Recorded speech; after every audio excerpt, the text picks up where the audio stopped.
सत श्री अकाल जी। पंजाब टीवी देख रहे सारे दर्शकों का बहुत बहुत स्वागत करते हैं जी। मैं तुहाडा अपना सुखवंत सिंह सैनी ते मैं जगदीप। अज गल करते हैं जी किसानी संघर्ष की, किसानी अंदोलन की ते 3 ऑर्डीनेंस की। वो कानून जो सरकार लिए तो सिर्फ कानून ने, पर साडे किसानां लई, साडीआं फसलां लई बर्बादी का रस्ता ने। ये तिन्ना कालिया कानूनों करके कला पंजाब ते हरियाणा ही परेशान नहीं, साडे नाल लगदे सूबे भी परेशान आ, क्योंकि उन्हां सूबਿਆਂ ਵਿੱਚ ਇਹ ਕਾਨੂੰਨ ਪਹਿਲਾਂ ਹੀ ਲਾਗੂ ਨੇ। ਇਹ ਕਾਲੇ ਕਾਨੂੰਨ ਪੰਜਾਬ ਤੇ ਹਰਿਆਣੇ ਦੀਆਂ ਜ਼ਮੀਨਾਂ ਥਿਆਉਣ ਤੇ ਲੋਕਾਂ ਨੂੰ ਕੰਗਾਲ ਕਰਨ ਲਈ ਬਣਾਏ ਗਏ ਆ। ਕਿਉਂਕਿ ਜਿਵੇਂ ਯੂਪੀ, ਬਿਹਾਰ, ਮੱਧ ਪ੍ਰਦੇਸ਼, ਉਹਨਾਂ ਸਟੇਟਾਂ ਵਿੱਚ ਤਾਂ ਮੰਡੀਆਂ ਪਹਿਲਾਂ ਹੀ ਖਤਮ ਕਰ ਚੁੱਕੇ ਆ। ਉੱਥੇ ਕਾਨੂੰਨ ਲਾਗੂ ਹੋਇਆਂ ਨੂੰ ਤਕਰੀਬਨ 8-10 ਸਾਲ ਹੋ ਗਏ ਹੋਣਗੇ, ਸ਼ਾਇਦ ਜ਼ਿਆਦਾ ਸਮਾਂ ਹੀ ਹੋ ਗਿਆ ਹੋਵੇ। ਉੱਥੇ ਕਿਹੜਾ ਲੋਕ ਆਪਣੀਆਂ ਫਸਲਾਂ ਮੰਡੀਆਂ ਤੋਂ ਬਾਹਰ ਇਹਨਾਂ ਵੱਡਿਆਂ ਘਰਾਣਿਆਂ ਨੂੰ ਵੇਚ ਕੇ ਰਾਜੇ ਬਣ ਗਏ। ਸੋ ਅੱਗੇ ਗੱਲ ਕਰਦੇ ਹਾਂ ਕਿ ਇਹ ਕਾਨੂੰਨ ਹੈ ਕੀ। वैसे तो इन्हां कानूनों के 2 पक्ष ने, एक सरकारी पक्ष, एक किसानी पक्ष। सरकार कुछ होर कहती है तो किसान कुछ होर कहते हैं। पहले तो गल करते हैं कि पहला कानून है की। पहला कानून है जी farmers produce trade and commerce. इस बिल मुताबिक सरकार कहती है कि जिहड़े किसान है वो अपनी फसल नूं एक स्टेट तो लिजा के दूजी स्टेट विच वेच सकते हैं। उन्होंने एक सूबे तो दूजे सूबे विच लिजाण दी इजाज़त है। दूजी गल है कि जेकर किसान चाहण तो वो अपनी फसल नूं सरकारी की जगह किसी भी प्राइवेट कंपनी नूं वेच सकते हैं। ਇਹਦੇ ਨਾਲ ਕਿਸਾਨਾਂ ਦੀ ਆਮਦਨ ਜਿਹੜੀ ਉਹ ਵਧੂਗੀ, ਕਿਉਂਕਿ ਪ੍ਰਾਈਵੇਟ ਕੰਪਨੀਆਂ ਜਿਹੜੀਆਂ ਉਹ ਸਰਕਾਰੀ ਨਾਲੋਂ ਵੱਧ ਰੇਟ ਤੇ ਇਸ ਫਸਲ ਨੂੰ ਲੈਣੀਆਂ। ਤੀਜੀ ਗੱਲ ਹੈ ਕਿ ਜੇਕਰ ਕੋਈ ਕਿਸਾਨ ਚਾਹੁੰਦਾ ਹੈ ਤਾਂ ਉਹ ਆਪਣੀ ਫਸਲ ਨੂੰ ਆਪਣੇ ਕੋਲ ਸਟੋਰ ਕਰ ਸਕਦਾ। ਸੋ ਇੱਥੇ ਹੁਣ ਇੱਕ ਕਿਸਾਨੀ ਪੱਖ, ਕਿੰਨੇ ਕੁ ਕਿਸਾਨ ਸਾਡੇ ਇਹੋ ਜਿਹੇ ਹੈਗੇ ਆ ਜਿਨ੍ਹਾਂ ਕੋਲੇ ਫਸਲ ਦੀ ਢੋਆ ਢਵਾਈ ਵਾਸਤੇ ਟਰੈਕਟਰ, ਟਰਾਲੀਆਂ ਜਾਂ ਹੋਰ ਸਾਧਨ ਹੈਗੇ ਆ। ਇਹ ਗੱਲ ਸੋਚਣ ਵਾਲੀ, ਕਿਉਂਕਿ ਜ਼ਿਆਦਾਤਰ ਜਿਹੜੇ ਸਾਡੇ ਕਿਸਾਨ ਨੇ ਉਹ ਘੱਟ ਜ਼ਮੀਨਾਂ ਵਾਲੇ ਨੇ। ਇੱਥੇ ਤਾਂ ਜੇਕਰ ਮੰਡੀ 10-15 ਕਿਲੋਮੀਟਰ ਦੂਰ ਹੁੰਦੀ ਹੈ ਤਾਂ ਉੱਥੋਂ ਤੱਕ ਫਸਲ ਜਾਣੀ ਵੀ ਔਖੀ ਹੋ ਜਾਂਦੀ ਹੈ। ਫਿਰ ਦੂਜੇ ਸੂਬਿਆਂ ਵਿੱਚ 500-600 ਕਿਲੋਮੀਟਰ ਦੂਰ ਜਾਣਾ ਤਾਂ ਗੱਲ ਬਹੁਤ ਦੂਰ ਦੀ ਰਹੀ। ਦੂਜੀ ਗੱਲ ਇਹਨਾਂ ਪ੍ਰਾਈਵੇਟ ਕੰਪਨੀ ਨੂੰ ਫਸਲ ਵੇਚਣ ਦੀ, ਤਾਂ ਜਦੋਂ ਹੌਲੀ ਹੌਲੀ ਕਿਸਾਨ ਇਹਨਾਂ ਪ੍ਰਾਈਵੇਟ ਕੰਪਨੀਆਂ ਨੂੰ ਫਸਲ ਵੇਚਣਗੇ, ਪਹਿਲਾਂ ਤਾਂ ਇਹ ਕੰਪਨੀਆਂ ਵੱਧ ਰੇਟ 'ਤੇ ਫਸਲ ਖਰੀਦਣਗੀਆਂ, ਪਰ ਜਿਵੇਂ ਜਿਵੇਂ ਜ਼ਿਆਦਾ ਕਿਸਾਨ ਪ੍ਰਾਈਵੇਟ ਕੰਪਨੀ ਵੱਲ ਜਾਣਗੇ ਤਾਂ ਸਰਕਾਰ ਜਿਹੜਾ ਮੰਡੀ ਬੋਰਡ ਹੈ ਉਹਨੂੰ ਖਤਮ ਕਰ ਦੂਗੀ। ਪਿੰਡਾਂ ਵਾਲੀਆਂ ਮੰਡੀਆਂ ਜਿਹੜੀਆਂ ਉਹ ਖਤਮ ਹੋ ਜਾਣਗੀਆਂ। ਫਿਰ ਇਹੀ ਕੰਪਨੀਆਂ ਆਪਣੀ ਮਨ ਮਰਜ਼ੀ ਨਾਲ ਸਾਡੇ ਤੋਂ ਫਸਲਾਂ ਖਰੀਦਣਗੀਆਂ। ਜੋ ਰੇਟ ਉਹ ਕਹਿਣਗੀਆਂ, ਸਾਨੂੰ ਮਜਬੂਰੀ ਹੋਏਗੀ ਸਾਡੀ ਵੀ ਕਿ ਸਾਨੂੰ ਉਹਨਾਂ ਨੂੰ ਫਸਲਾਂ ਦੇਣੀਆਂ ਪੈਣਗੀਆਂ। ਜੇ ਗੱਲ ਕਰੀਏ ਫਸਲ ਨੂੰ ਸਟੋਰ ਕਰਨ ਦੀ, ਤਾਂ ਕਿਸੇ ਵੀ ਕਿਸਾਨ ਕੋਲ ਫਸਲ ਨੂੰ ਸਟੋਰ ਕਰਨ ਦਾ ਕੋਈ ਪ੍ਰਬੰਧ ਨਹੀਂ ਹੈਗਾ, ਕਿਉਂਕਿ ਲੰਮੇ ਟਾਈਮ ਤੱਕ ਫਸਲ ਨੂੰ ਸਟੋਰ ਕਰਨਾ ਕੋਈ ਸੌਖੀ ਗੱਲ ਨਹੀਂ। ਹੁਣ ਗੱਲ ਕਰਦੇ ਹਾਂ ਦੂਜੇ ਆਰਡੀਨੈਂਸ ਦੀ, ਦੂਜੇ ਕਾਨੂੰਨ ਦੀ। ਦੂਜਾ ਕਾਨੂੰਨ ਹੈ ਜੀ ਫਾਰਮਰ ਐਗਰੀਮੈਂਟ ਆਰਡੀਨੈਂਸ।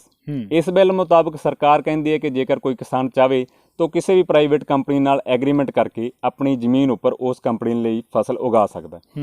ये एग्रीमेंट घੱਟ तो घੱਟ एक फसल का तो ਵੱਧ ਤੋਂ ਵੱਧ 5 सालों का हो सकता। हुण इहदे किसानी पक्ष, ਜਦੋਂ ਅਸੀਂ ਕਿਸੇ ਵੀ ਕੰਪਨੀ ਨਾਲ ਐਗਰੀਮੈਂਟ ਕਰਦੇ ਹਾਂ ਫਿਰ ਉਸ ਜ਼ਮੀਨ ਦੇ ਮਾਲਕ ਅਸੀਂ ਨਹੀਂ ਰਹਾਂਗੇ, ਜ਼ਮੀਨ ਦੀ ਮਾਲਕ ਉਹ ਕੰਪਨੀ ਹੋਏਗੀ। ਬਿਲਕੁਲ, ਅਸੀਂ ਸਿਰਫ ਮਜ਼ਦੂਰ ਬਣ ਕੇ ਉਸ ਕੰਪਨੀ ਲਈ ਕੰਮ ਕਰਾਂਗੇ। ਜੋ ਫਸਲ ਬੀਜਣ ਲਈ ਜੋ ਬੀਜ ਕੰਪਨੀ ਦੇਊਗੀ ਉਹ ਸਾਨੂੰ ਬੀਜਣਾ ਪਏਗਾ। ਕੋਈ ਵੀ ਕੰਪਨੀ ਇਹ ਨਹੀਂ ਚਾਹੂਗੀ ਕਿ ਫਸਲ ਘੱਟ ਨਿਕਲੇ, ਕੰਪਨੀ ਦਾ ਨੁਕਸਾਨ ਹੋਵੇ। ਇਸ ਕਰਕੇ ਜੋ ਖਾਦਾਂ, ਜੋ ਕੀਟਨਾਸ਼ਕ, ਜੋ ਸਪਰੇਆਂ ਕੰਪਨੀ ਸਾਨੂੰ ਪਾਉਣ ਵਾਸਤੇ ਕਹੂਗੀ, ਸਾਨੂੰ ਉਹ ਪਾਉਣੀਆਂ ਪੈਣਗੀਆਂ। ਉਹਦੇ ਨਾਲ ਸਾਡੀ ਜ਼ਮੀਨ ਦੀ ਜਿਹੜੀ ਉਪਜਾਊ ਸ਼ਕਤੀ ਹੈ ਉਹਦੇ 'ਤੇ ਅਸਰ ਪਊਗਾ। ਹੋ ਸਕਦਾ ਫਸਲ ਜ਼ਰੂਰ ਵੱਧ ਨਿਕਲੇ, ਪਰ ਸਾਡੀਆਂ ਜਿਹੜੀਆਂ ਜ਼ਮੀਨਾਂ ਹੈ ਉਹ ਖਰਾਬ ਹੋਣਗੀਆਂ। ਦੂਜੀ ਗੱਲ, ਜਦੋਂ ਐਗਰੀਮੈਂਟ ਹੋਏਗਾ, ਐਗਰੀਮੈਂਟ ਵਿੱਚ ਕੀ ਸ਼ਰਤਾਂ ਹੋਣਗੀਆਂ, ਕਿਹੋ ਜਿਹੀਆਂ ਹੋਣਗੀਆਂ, ਇਹਦੇ ਬਾਰੇ ਕੁਛ ਨਹੀਂ ਕਿਹਾ ਜਾ ਸਕਦਾ। ਐਗਰੀਮੈਂਟ ਕਰਨ ਟਾਈਮ ਤਾਂ ਵੱਡੇ ਜਿਹੜੇ ਪੜ੍ਹੇ ਲਿਖੇ ਨੌਜਵਾਨ ਆ ਉਹ ਵੀ ਧੋਖਾ ਖਾ ਜਾਂਦੇ। ਫਿਰ ਅਨਪੜ੍ਹ ਕਿਸਾਨਾਂ ਤੋਂ ਕਿੱਥੋਂ ਕਿੱਥੇ ਤੇ ਕਿਹੋ ਜਿਹੇ ਫਾਰਮਾਂ 'ਤੇ ਸਾਈਨ ਕਰਵਾਏ ਜਾਣਗੇ, ਇਹਦੇ ਬਾਰੇ ਕੁਛ ਨਹੀਂ ਕਿਹਾ ਜਾ ਸਕਦਾ। ਬਿਲਕੁਲ। ਹੁਣ ਗੱਲ ਕਰਦੇ ਹਾਂ ਤੀਜੇ ਆਰਡੀਨੈਂਸ ਦੀ। ਤੀਜਾ ਕਾਨੂੰਨ ਹੈ ਜੀ ਐਸੈਂਸ਼ੀਅਲ ਕੋਮੋਡਿਟੀਜ਼। ਸਰਕਾਰ ਦੁਆਰਾ ਕੁਝ ਪਦਾਰਥਾਂ ਨੂੰ ਬੇਹੱਦ ਜ਼ਰੂਰੀ ਪਦਾਰਥਾਂ ਦੀ ਲਿਸਟ ਵਿੱਚ ਰੱਖਿਆ ਜਾਂਦਾ ਹੈ। ਇਹਦੇ ਵਿੱਚ ਸਾਡੀਆਂ ਖਾਣ ਪੀਣ ਵਾਲੀਆਂ ਵਸਤਾਂ ਵੀ ਆਉਂਦੀਆਂ। ਇਹਨਾਂ ਪਦਾਰਥਾਂ ਨੂੰ ਰੈਗੂਲੇਟ ਕਰਨ ਦੀ ਜਿਹੜੀ ਜ਼ਿੰਮੇਵਾਰੀ ਆ ਉਹ ਸੈਂਟਰ ਸਰਕਾਰ ਦੀ ਹੁੰਦੀ ਹੈ। ਪਿੱਛੇ ਜੇ ਕੁਝ ਆਈਟਮਾਂ ਨੂੰ ਇਸ ਲਿਸਟ ਵਿੱਚੋਂ ਬਾਹਰ ਕੀਤਾ ਗਿਆ ਸੀ। ਸਰਕਾਰ ਇਹਨਾਂ ਪਦਾਰਥਾਂ ਨੂੰ ਰੈਗੂਲੇਟ ਉਦੋਂ ਹੀ ਕਰਦੀ ਹੈ ਜਦੋਂ ਜਾਂ ਤਾਂ ਜੰਗ ਲੱਗੀ ਹੋਵੇ ਜਾਂ ਫਿਰ ਭੁੱਖਮਰੀ ਹੋਵੇ। ਇਹਨਾਂ ਆਈਟਮਾਂ ਨੂੰ ਸਟਾਕ ਕਰਨ ਦੀ ਜਿਹੜੀ ਹੱਦ ਹੈ ਉਹ ਵੀ ਸਰਕਾਰ ਉਦੋਂ ਤੈਅ ਕਰਦੀ ਹੈ ਜਦੋਂ ਮਹਿੰਗਾਈ ਹੱਦ ਤੋਂ ਪਾਰ ਹੋ ਜਾਂਦੀ ਹੈ। ਹੁਣ ਕਿਸਾਨੀ ਪੱਖ, ਪਹਿਲਾਂ ਤਾਂ ਸਰਕਾਰ ਸਾਨੂੰ ਇਹ ਦੱਸੇ ਕਿ ਸਰਕਾਰ ਦੀ ਨਜ਼ਰ ਵਿੱਚ ਮਹਿੰਗਾਈ ਦੀ ਹੱਦ ਹੈ ਕੀ। ਦਿਨੋਂ ਦਿਨ ਮਹਿੰਗਾਈ ਵੱਧਦੀ ਜਾ ਰਹੀ ਹੈ, ਸਰਕਾਰ ਇਹ 'ਤੇ ਕਿੰਨੀ ਕੁ ਗੰਭੀਰ ਆ। ਪੈਟਰੋਲ ਤੇ ਡੀਜ਼ਲ ਦੀਆਂ ਜਿਹੜੀਆਂ ਕੀਮਤਾਂ ਉਹ ਦਿਨ ਦਿਨ ਅਸਮਾਨ ਨੂੰ ਛੂਹ ਰਹੀਆਂ। ਕੀ ਇਹ ਮਹਿੰਗਾਈ ਦੀ ਹੱਦ ਤੋਂ ਪਾਰ ਨਹੀਂ ਹੋਈ? ਦੂਜੀ ਗੱਲ, ਜਦੋਂ ਵਪਾਰੀਆਂ ਨੂੰ, ਵੱਡੇ ਵਪਾਰੀਆਂ ਨੂੰ ਸਮਾਨ ਨੂੰ ਸਟਾਕ ਕਰਨ ਦੀ ਇਜਾਜ਼ਤ ਮਿਲ ਜੂਗੀ, ਫਿਰ ਅਸੀਂ ਕਿਵੇਂ ਸੋਚ ਸਕਦੇ ਹਾਂ ਕਿ ਮਹਿੰਗਾਈ ਜਿਹੜੀ ਉਹ ਘਟੂਗੀ। ਬਿਲਕੁਲ ਜੀ। ਇੱਥੇ 10 ਰੁਪਏ ਕਿਲੋ ਵਿਕਣ ਵਾਲਾ ਪਿਆਜ਼ ਜਦੋਂ ਵਪਾਰੀ ਸਟੋਰ ਕਰ ਲੈਂਦੇ ਆ ਤਾਂ ਫਿਰ ਉਹ ਵੀ 150 ਰੁਪਏ ਕਿੱਲੇ ਦੇ ਹਿਸਾਬ ਨਾਲ ਵਿਕਦਾ। ਹੁਣ ਇੱਥੇ ਸਵਾਲ ਇੱਕ ਇਹ ਵੀ ਆ ਕਿ ਜਦੋਂ ਕਿਸਾਨ ਕਹਿ ਰਿਹਾ ਕਿ ਇਹ ਕਾਨੂੰਨ ਕਿਸਾਨ ਵਿਰੋਧੀ ਆ ਤੇ ਇਹ ਕਾਨੂੰਨ ਬਣਾਏ ਕਿਉਂ ਗਏ? ਦੇਖੋ ਜੀ, ਕਿਸਾਨੀ ਇੱਕ ਐਸਾ ਕਿੱਤਾ ਹੈ ਜੋ ਸਾਫ਼ ਸੁਥਰਾ ਤੇ ਸੱਚਾ ਸੁੱਚਾ ਹੈ, ਜਿਹ 'ਚ ਕੋਈ ਬੇਈਮਾਨੀ ਨਹੀਂ ਹੁੰਦੀ। ਲੋਕਡਾਊਨ ਕਰਕੇ ਜਦੋਂ ਸਾਰਾ ਦੇਸ਼ ਬੰਦ ਪਿਆ ਸੀ, ਹਰੇਕ ਬਿਜ਼ਨਸ ਠੱਪ ਪਿਆ ਸੀ, ਉਦੋਂ ਇਕੱਲਾ ਕਿਸਾਨ ਹੀ ਸੀ ਜੋ ਕੰਮ ਕਰ ਰਿਹਾ ਸੀ। ਇਕੱਲੇ ਕਿਸਾਨ ਦੀਆਂ ਫਸਲਾਂ ਜਿੱਦਾਂ ਫਰੂਟ ਤੇ ਸਬਜ਼ੀਆਂ ਵਗੈਰਾ ਵਿਕ ਰਹੀਆਂ ਸੀ, ਕਿਉਂਕਿ ਖੁਰਾਕ ਪੂਰਾ ਦੇਸ਼ ਖਾਂਦਾ ਹੈ ਪਰ ਉਹਨੂੰ ਪੈਦਾ ਸਿਰਫ ਕਿਸਾਨ ਕਰਦੇ ਆ। ਇਸੇ ਕਰਕੇ ਹੁਣ ਅਬਾਨੀਆਂ ਤੇ ਅਡਾਨੀਆਂ ਵਰਗਿਆਂ ਦੀ ਨਜ਼ਰ ਹੈ ਜਿਹੜੀ ਉਹ ਸਾਡੀਆਂ ਫਸਲਾਂ ਤੇ ਸਾਡੀਆਂ ਜ਼ਮੀਨਾਂ ਤੇ ਆ, ਕਿਉਂਕਿ ਦੇਸ਼ ਦੇ ਲਗਭਗ ਜ਼ਿਆਦਾਤਰ ਜਿਹੜੇ ਬਿਜ਼ਨਸ ਆ ਉਹ ਪਹਿਲਾਂ ਹੀ ਇਹਨਾਂ ਵੱਡੇ ਘਰਾਣਿਆਂ ਦੇ ਅੰਡਰ ਹੈਗੇ ਆ। ਇਕੱਲੇ ਹੀ ਖੇਤੀਬਾੜੀ ਹੈ ਜੋ ਇਹਨਾਂ ਦੇ ਅੰਡਰ ਨਹੀਂ ਆਉਂਦੀ। ਹੁਣ ਇਸੇ ਕਰਕੇ ਇਹ ਜਿਹੜੇ ਅਬਾਨੀ ਅਡਾਨੀ ਆ ਉਹ ਇਸ ਸਾਡੀਆਂ ਫਸਲਾਂ ਤੇ ਕਬਜ਼ਾ ਕਰਨ ਨੂੰ ਫਿਰਦੇ ਆ। ਠੀਕ ਆ ਜੀ, ਇਹ ਗੱਲ ਮੰਨ ਲੈਂਦੇ ਆ ਕਿ ਸਾਡੀਆਂ ਫਸਲਾਂ ਤੇ ਅਬਾਨੀ ਅਡਾਨੀ ਕਬਜ਼ਾ ਕਰਨ ਨੂੰ ਫਿਰਦੇ ਆ, ਪਰ ਇੱਕ ਗੱਲ ਦੀ ਸਮਝ ਨਹੀਂ ਆਈ ਕਿ ਇਹ ਕਾਨੂੰਨ ਬੀਜੇਪੀ ਸਰਕਾਰ ਨੇ ਬਣਾਏ ਜਾਂ ਇਹਦੇ ਵਿੱਚ ਅਬਾਨੀਆਂ ਤੇ ਅਡਾਨੀਆਂ ਦਾ ਵੀ ਕੋਈ ਰੋਲ ਹੈਗਾ? ਦੇਖੋ ਜੀ, ਇਹੀ ਗੱਲ ਸਮਝਣ ਦੀ ਸਾਨੂੰ ਜ਼ਰੂਰਤ ਹੈ। ਬੀਜੇਪੀ ਸਰਕਾਰ ਹੁਣ ਸਰਕਾਰ ਨਹੀਂ ਰਹੀ, ਇੱਕ ਕੰਪਨੀ ਬਣ ਚੁੱਕੀ। ਸਰਕਾਰ ਪਹਿਲਾਂ ਹੁੰਦੀ ਸੀ, ਜਿਵੇਂ ਇੱਕ ਕੰਪਨੀ 'ਚ ਕੁਝ ਵਰਕਰ ਹੁੰਦੇ ਆ, ਕੁਝ ਸੇਲਜ਼ਮੈਨ ਹੁੰਦੇ ਆ, ਇੱਕ ਕੰਪਨੀ ਦਾ ਮੈਨੇਜਰ ਹੁੰਦਾ ਤੇ ਬੌਸ ਕੋਈ ਹੋਰ ਹੁੰਦਾ। ਉਹੀ ਹਾਲ ਹੁਣ ਬੀਜੇਪੀ ਸਰਕਾਰ ਦਾ ਹੋ ਚੁੱਕਿਆ। ਜਿਹੜੇ MLA MP ਆ ਉਹ ਇਸ ਕੰਪਨੀ ਦੇ ਵਰਕਰ ਆ, ਵੱਡੇ ਨਿਊਜ਼ ਚੈਨਲ ਆ ਜਿਹੜੇ ਉਹ ਇਸ ਕੰਪਨੀ ਦੇ ਸੇਲਜ਼ਮੈਨ ਆ। ਨਰਿੰਦਰ ਮੋਦੀ ਇਸ ਕੰਪਨੀ ਦਾ ਮੈਨੇਜਰ ਆ ਤੇ ਬੌਸ ਆ ਜਿਹੜੇ ਉਹ ਅਬਾਨੀ ਤੇ ਅਡਾਨੀ ਆ। ਸੋ ਜਿੱਦਾਂ ਬੌਸ ਕਹਿਣਗੇ, ਜਿੱਦਾਂ ਮਾਲਕ ਕਹਿਣਗੇ, ਮਜ਼ਦੂਰ ਤਾਂ ਉਦਾਂ ਹੀ ਕਰਨਾ ਪੈਣਾ, ਕੰਪਨੀ ਨੂੰ ਉਹੀ ਕੁਝ ਕਰਨਾ ਪੈਣਾ। ਬਿਲਕੁਲ ਪਰ ਇੱਕ ਗੱਲ ਇਹ ਵੀ ਆ ਕਿ ਸਰਕਾਰ ਅਸੀਂ ਆਮ ਲੋਕ ਬਣਾਉਣੇ ਆ, ਵੋਟਾਂ ਅਸੀਂ ਆਮ ਲੋਕ ਪਾਉਣੇ ਆ, ਪਰ ਸਰਕਾਰ ਸਾਡੀ ਗੱਲ ਫਿਰ ਵੀ ਨਹੀਂ ਸੁਣਦੀ। ਕਿਸਾਨ ਅੰਦੋਲਨ ਨੂੰ ਚੱਲਦਿਆਂ 9 ਮਹੀਨੇ ਤੋਂ ਜ਼ਿਆਦਾ ਦਾ ਸਮਾਂ ਹੋ ਗਿਆ। 700 ਦੇ ਕਰੀਬ ਸਾਡੇ ਜਿਹੜੇ ਕਿਸਾਨ ਭਰਾ ਉਹ ਸ਼ਹੀਦੀ ਪਾ ਚੁੱਕੇ ਆ, ਪਰ ਸਰਕਾਰ ਨੂੰ ਫਿਰ ਵੀ ਕੋਈ ਫਰਕ ਨਹੀਂ ਪੈ ਰਿਹਾ। ਹੁਣ ਸਵਾਲ ਇਹ ਹੈ ਕਿ ਇੱਥੇ ਕਸੂਰ ਕਿਸ ਦਾ ਹੈ? ਦੇਖੋ ਜੀ, ਸਭ ਤੋਂ ਵੱਡਾ ਕਸੂਰ ਤਾਂ ਸਾਡਾ ਆਪਦਾ ਹੀ ਆ। ਚਾਹ ਦੇ ਜੂਠੇ ਕੱਪ ਮਾਂਜਣ ਵਾਲੇ ਨੂੰ ਦੇਸ਼ ਫੜਾਵਾਂਗੇ, ਅਗਲਾ ਤਾਂ ਮਾਂਜੂਗਾ ਹੀ, ਕਿਉਂਕਿ ਮਾਂਜਣਾ ਉਹਦੀ ਆਦਤ ਬਣ ਚੁੱਕੀ ਆ। ਇਸੇ ਮਾਂਜਣ ਦੇ ਚੱਕਰ 'ਚ ਰੇਲਵੇ ਵਿਭਾਗ ਅਡਾਨੀਆਂ ਨੂੰ ਵੇਚਤਾ, BSNL ਕੰਪਨੀ ਵੇਚਤੀ, ਲਾਲ ਕਿਲ੍ਹਾ ਤੱਕ ਠੇਕੇ ਤੇ ਦਿੱਤਾ ਹੋਇਆ ਕਿਸੇ ਕੰਪਨੀ ਨੂੰ। ਹੋਰ ਕਿਹੜੇ ਕਿਹੜੇ ਵਿਭਾਗ ਵੇਚੇ ਹਜੇ ਤੱਕ ਕਿਸੇ ਨੂੰ ਕੁਝ ਪਤਾ ਨਹੀਂ। ਬਿਲਕੁਲ ਜੀ, ਚਾਹ ਦਾ ਕੱਪ ਮਾਂਜਦੇ ਨੇ ਪੂਰਾ ਦੇਸ਼ ਕਦੋਂ ਮਾਂਜਤਾ ਕਿਸੇ ਨੂੰ ਕੁਝ ਪਤਾ ਹੀ ਨਹੀਂ ਲੱਗਿਆ। ਇੱਕ ਗੱਲ ਹੋਰ, ਇੱਥੇ ਕਸੂਰ ਸਾਡੇ ਆਮ ਲੋਕਾਂ ਦਾ ਵੀ ਹੈ। ਇਹ ਕਾਨੂੰਨ ਇਕੱਲੇ BJP ਸਰਕਾਰ ਨੇ ਨਹੀਂ ਬਣਾਏ, ਇਹਦੇ ਵਿੱਚ ਹੋਰ ਵੀ ਸਿਆਸੀ ਪਾਰਟੀਆਂ ਦਾ ਹੱਥ ਆ।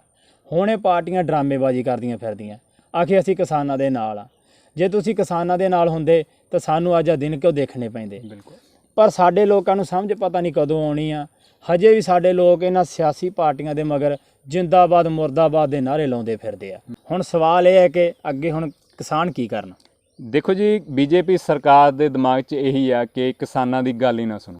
ਕਿੰਨਾ ਕੁ ਟਾਈਮ ਕਿਸਾਨ ਧਰਨੇ ਤੇ ਬੈਠੇ ਰਹਿਣਗੇ? ਇੱਕ ਨਾ ਇੱਕ ਦਿਨ ਤਾਂ ਇਹ ਅੱਕ ਕੇ ਘਰਾਂ ਨੂੰ ਵਾਪਸ ਜਾਣਗੇ। ਇਦਾਂ ਹੋ ਵੀ ਰਿਹਾ। ਪਹਿਲਾਂ ਹਰੇਕ ਪਿੰਡ ਵਿੱਚੋਂ 5, 7 ਜਾਂ 10 ਜਾਣੇ ਹਰੇਕ ਹਫ਼ਤੇ ਦਿੱਲੀ ਮੋਰਚੇ ਤੇ ਜਾਂਦੇ ਸੀਗੇ, ਪਰ ਹੌਲੀ ਹੌਲੀ ਗਿਣਤੀ ਹੈ ਜਿਹੜੀ ਇਹ ਘਟਦੀ ਜਾ ਰਹੀ ਹੈ। ਹੁਣ 1-2 ਜਾਣੇ ਜਾਂਦੇ ਆ, ਉਹ ਵੀ ਬੜੀ ਮੁਸ਼ਕਲ ਨਾਲ ਕਦੇ-ਕਦੇ। ਸੋ ਸਾਡੇ ਵੀ ਦਿਮਾਗ 'ਚ ਇਹੀ ਆ ਕਿ ਕਿੰਨਾ ਕੁ ਟਾਈਮ ਧਰਨੇ ਤੇ ਆਪਣੇ ਕੰਮਕਾਰ ਛੱਡ ਕੇ ਬੈਠੇ ਰਹਾਂਗੇ, ਕਿਉਂਕਿ ਧਰਨਾ ਜਿਹੜਾ ਉਹ ਕਾਫੀ ਲੰਬਾ ਸਮਾਂ ਹੋ ਗਿਆ, 9 ਮੰਥ ਦੇ ਕਰੀਬ ਹੋ ਗਿਆ।